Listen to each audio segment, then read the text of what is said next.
اور جس سکون کو تم ساری دنیا میں ڈھونڈتے ہو وہ قرآن اور نماز میں چھپا ہوا ہے۔ زندگی کو جینا پڑتا ہے، اپنے لیے کم اور اپنوں کے لیے زیادہ۔ اے سکون کے خالق، میرے دل کو ہر طرح کی تکلیف سے راحت عطا فرما، آمین یا رب کریم۔ ممکن ہی نہیں تیرے نام کو مٹانا، 1.25 نبیوں کی لاڈلی مسجد ہے تو۔ جاہل کی بات کو برداشت کرنا عقل کا صدقہ ہے۔ کسی کو اذیت دینے کے بعد بہتر ہوگا کہ تم بھی اپنی باری کا انتظار کرو۔ اگر کسی کی تکلیف دیکھ کر تمہیں تکلیف ہونے لگے تو سمجھ لینا تم اللہ کے بنائے ہوئے بہترین انسان ہو۔ کسی کی جگہ لینا اور کمی پوری کرنا دو الگ الگ باتیں ہیں۔ جگہ لی جا سکتی ہے لیکن کمی پوری نہیں ہو سکتی۔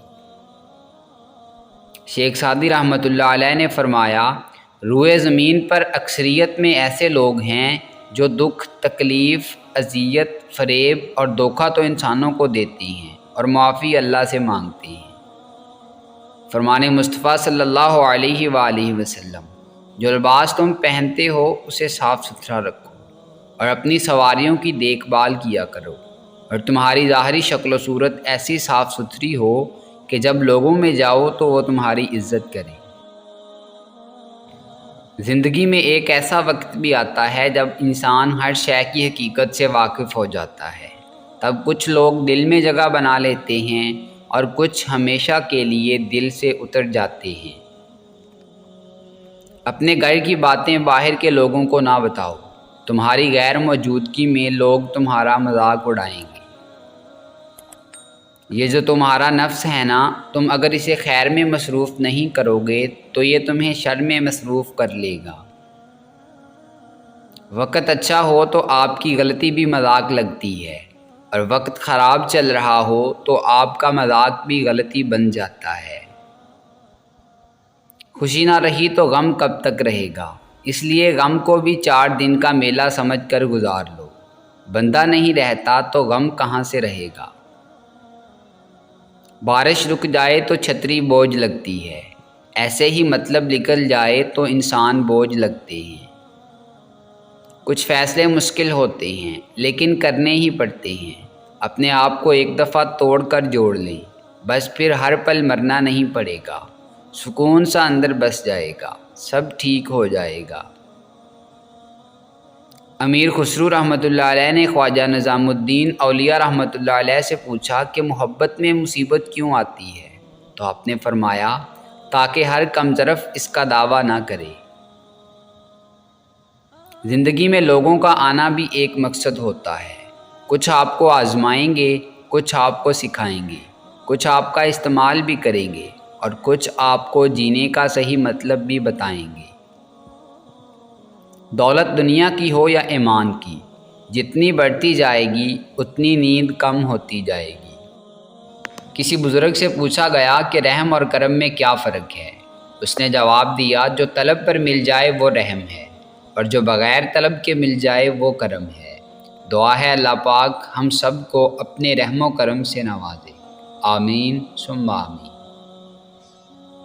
اللہ کا ذکر کرنے والوں کے جسم پر موجود ہر بال کی زبان ہوتی ہے، جس سے ہمیشہ اللہ کا ذکر جاری رہتا ہے۔ ان کے دل، ان کی ہڈیاں، ان کی شریانیں، گوشت، پوست اس ذکر سے وجد میں آ جاتے ہیں۔ محبت اختیار کرو کہ محبت کی چاشنی سے کڑوی چیزیں بھی میٹھی ہو جایا کرتی ہیں، اور محبت کی اکسیر سے تانبے بھی سونے کے ہم شکل بن جاتے ہیں۔ اپنے گناہوں کا احساس ہی توبہ کی ابتدا ہے۔ کسی کی پہچان علم سے نہیں ہوتی بلکہ ادب سے ہوتی ہے، کیونکہ علم تو ابلیس کے پاس بھی تھا لیکن وہ ادب سے محروم تھا۔ محبت کا مطلب مجھے تب پتہ چلا جب سیب 4 تھے اور ہم 5، تو ماں نے کہا مجھے سیب پسند نہیں ہیں۔ پیٹھ پیچھے آپ کی بات چلے تو گھبرانا مت، کیونکہ بات انہی کی ہوتی ہے جن میں کوئی بات ہو۔ توقع یہ ہوتی ہے کہ محنت اور بس کامیابی، مگر حقیقت میں یوں ہوتا ہے، محنت، مشکلات، پریشانیاں، رکاوٹیں، دباؤ، ناکامیاں، چیلنجز، مسائل، تھکن اور پھر کامیابی۔ زندگی واحد پودا ہے جس کا بیج زمین کے اوپر اور پھل زمین کے نیچے ملتا ہے۔ اپنے حال پر افسوس کرنا، اپنے آپ پر ترس کھانا، اپنے آپ کو لوگوں میں قابل رحم ثابت کرنا اللہ کی ناشکر گزاری ہے۔ بیمار اور لاغر روحیں ہمیشہ گلہ کرتی ہیں۔ زندگی پر تنقید خالق پر تنقید ہے، اور یہ تنقید ایمان سے محروم کر دیتی ہے۔ حضرت علی رضی اللہ تعالیٰ عنہ نے فرمایا، میں جنت کے شوق میں عبادت نہیں کرتا، یہ تجارت ہے، اور نہ ہی جہنم کا خوف کرتا ہوں، یہ غلامی ہے۔ میں صرف اور صرف اس لیے عبادت کرتا ہوں کہ میرا رب عبادت کے لائق ہے۔ فرمان مصطفیٰ صلی اللہ علیہ وآلہ وسلم، بے شک اللہ پاک اس وقت تک بندے کی توبہ قبول کرتا رہتا ہے جب تک موت کی کیفیت طاری نہ ہو جائے۔ مثال دینا آسان ہے، مثال بننا مشکل ہے۔ زندگی نے بہت کچھ سکھایا، کتابوں نے بھی رہنمائی کی، لیکن انسانی رویوں نے جو سبق دیا، نہ تو وہ زندگی کے کسی ورق اور نہ ہی کتاب کے کسی صفحے پر تحریر تھا۔ راہ بدلنے والوں کو محبت نہیں ہوتی، اور محبت کرنے والے کبھی راہ نہیں بدلتے، وہیں پڑے پڑے اس راہ کی خاک بن جاتے ہیں۔ تعلیم ضروری تو ہے، لیکن تربیت کے بغیر تعلیم نامکمل ہی نہیں بلکہ بے مقصد ہو جاتی ہے۔ اچھی چھلانگ لگانے کے لیے کچھ قدم پیچھے ہٹنا ضروری ہے۔ وہ لوگ آپ کی قیمت کبھی سمجھ ہی نہیں سکتے جن کے لیے آپ ہمیشہ دستیاب رہتے ہیں۔ صابرین سوال نہیں کرتے، شاکرین مصیبت کو لطف و کرم سمجھتے ہیں، عابدین سر نہیں اٹھاتے، خاشعین صرف اللہ سے ڈرتے ہیں، صالحین ہر نیکی دریا میں ڈالتے ہیں، متقین ہر برائی سے دور رہتے ہیں، قانتین کو جو مل جائے کافی ہوتا ہے، ساجدین بادل کے سامنے نہیں جھکتے، عاشقین اپنا سب کچھ وار دیتے ہیں، اور مومنین اوپر بیان کی گئی سب صفات کے حامل ہوتے ہیں۔ میرے رب کا ہر فیصلہ اچھا ہے، وہ جس حال میں بھی رکھے وہ حال اچھا ہے۔ اگر اللہ پہ چھوڑا تھا تو پریشان کیوں، اور اگر انسان پہ چھوڑا تھا تو حیران کیوں؟ نوح علیہ السلام کا بیٹا جہنم میں، ابراہیم علیہ السلام کا چچا جہنم میں، لوط علیہ السلام کی بیوی جہنم میں، اور فرعون کی بیوی جنت میں۔ کون کس کا کیا لگتا ہے، اللہ کو اس کی پرواہ نہیں۔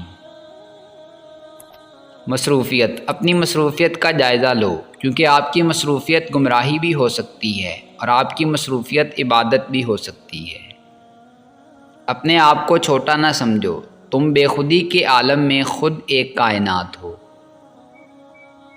جس نے اللہ تعالیٰ کی یاد کو اپنے دل میں بسا لیا، اس نے سکون و آرام پا لیا۔ باپ کی بات غور سے سنو، تاکہ زندگی میں تمہیں بانٹ بانٹ کے لوگوں کی باتیں نہ سننی پڑیں۔ یا اللہ مجھے ایسا نمازی بنا دے کہ پھر نماز پڑھے بغیر گزارا نہ ہو، آمین۔ تھوڑی سی تھکاوٹ پر نماز نہ چھوڑے انسان، ان سے کچھ سیکھ جنہوں نے جسم میں خنجر ہوتے ہوئے بھی آخری سجدہ نہیں چھوڑا۔ تاجدار مدینہ صلی اللہ علیہ وآلہ وسلم نے فرمایا، جس نعمت کے اول میں بسم اللہ اور آخر میں الحمدللہ ہو، اس نعمت کے بارے میں قیامت میں سوال نہیں ہوگا۔ جو ایک پیاسے جانور کو پانی پلانے پر بخش دیتا ہو، سوچیں اگر انسان کی مدد کر دی جائے تو اللہ تعالیٰ کتنا نوازے گا۔ پھر ایک روز تم ان تمام خوفناک راہوں کے بند ہو جانے پر شکر کرو گے جن پر چلنے کے لیے تم بضد تھے اور اللہ نے تمہیں روک لیا۔ کبھی کسی کے ساتھ آپشن بن کر مت رہیں، کوشش کریں کسی کے ساتھ ہیں تو پہلی ترجیحات میں ہوں، ورنہ بہتر ہے تعلقات پہ نظر ثانی کر لیں۔ بدگمانی میں اتنی طاقت ہے کہ یہ انسان کا ذہنی سکون برباد کرنے کے ساتھ ساتھ ایک دوسرے سے جڑے تعلق کو کچھ منٹوں میں ختم کر جاتی ہے۔ دوستو، اگر آپ کو ہماری یہ کاوش پسند آئی ہے تو ویڈیو کو لائک کریں، شیئر کریں اور کمنٹ باکس میں کمنٹ کر کے اپنی ذاتی رائے ضرور دیں، اور ہمارے چینل کو سبسکرائب کر لیں اور بیل آئیکن کو پریس کر دیں تاکہ مزید نئی آنے والی ویڈیوز آپ تک براہ راست پہنچ سکیں۔ ملتے ہیں نیکسٹ ویڈیو میں، تب تک کے لیے اپنا اور اپنے اپنوں کا خوب خیال رکھیے گا۔ اللہ نگہبان۔